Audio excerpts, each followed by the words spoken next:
My name is Clarissa Levi, and I am an Agronomy and Conservation Programs Coordinator with the Minnesota Agricultural Water Quality Certification Program at the Department of Agriculture. So there's lots of benefits to adding conservation practices on the farm. For one, you reduce erosion. So keeping your soil in place is really important, keeps your nutrients in place, keeps that really rich organic matter in place, and improves the health of your fields. Also helps, contribute to improved water quality right next to the farm and then downstream in the watershed. A water quality certified farm is a farm that has had every field on the farm and every crop in the rotation assessed for risk to water quality. My name is Will Bomir. I'm a certification specialist with the Minnesota Ag Water Quality Program, which is run out of the Minnesota Department of Agriculture. A water quality certified farm, they work with one of our licensed certification specialists who come out and they basically do a whole farm assessment. And what they're really looking to do is making sure that that producer is mitigating all the water quality risk, both groundwater and surface water quality on the farm. So they comprehensively meet with the producer, look at all the conservation practices that they're implementing. If a water quality risk is identified, then those certification specialists can offer up some solutions to mitigate the risks. And then once farmers meet a certification threshold, they can become certified. And that certification is good for a 10-year period. There's lots of different conservation practices that are associated with water quality certified farms. Some of the big ones are, reducing tillage, whether it's going from conventional tillage to reduced tillage or going from reduced tillage all the way to no-till or strip-till. I'm Dave Legvold. I've been farming for 47 years. I have gone the direction of no-till and strip-till. Now, strip-till keeps about 66% of the residue in place on my fields. And I plant pure no-till soybeans, which means all the residue is in place.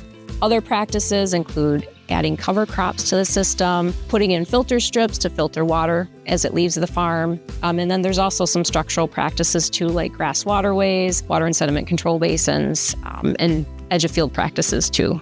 A saturated buffer, normally a tile line goes directly under the buffer and into a water body. But in this case, the water is intercepted with dams or blocks in a structure, and the water is forced laterally into a distribution line, a perforated plastic pipe.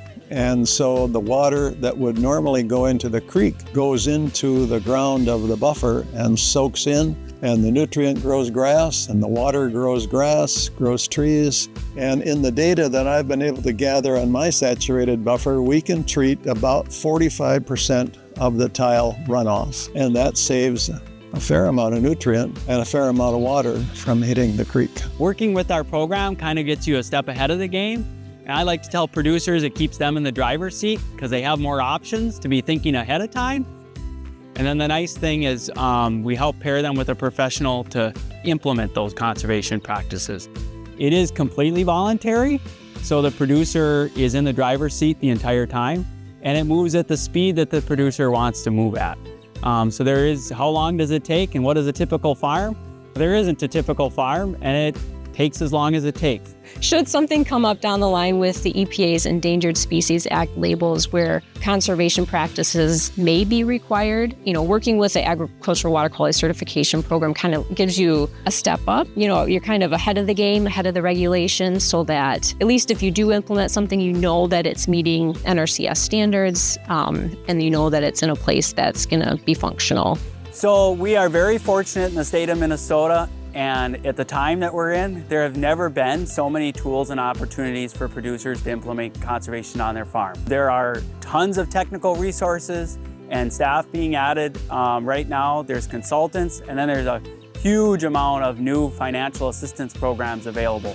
So farmers really can select the program that's best for them, or they can just select the technical assistance to help them get it done on their own.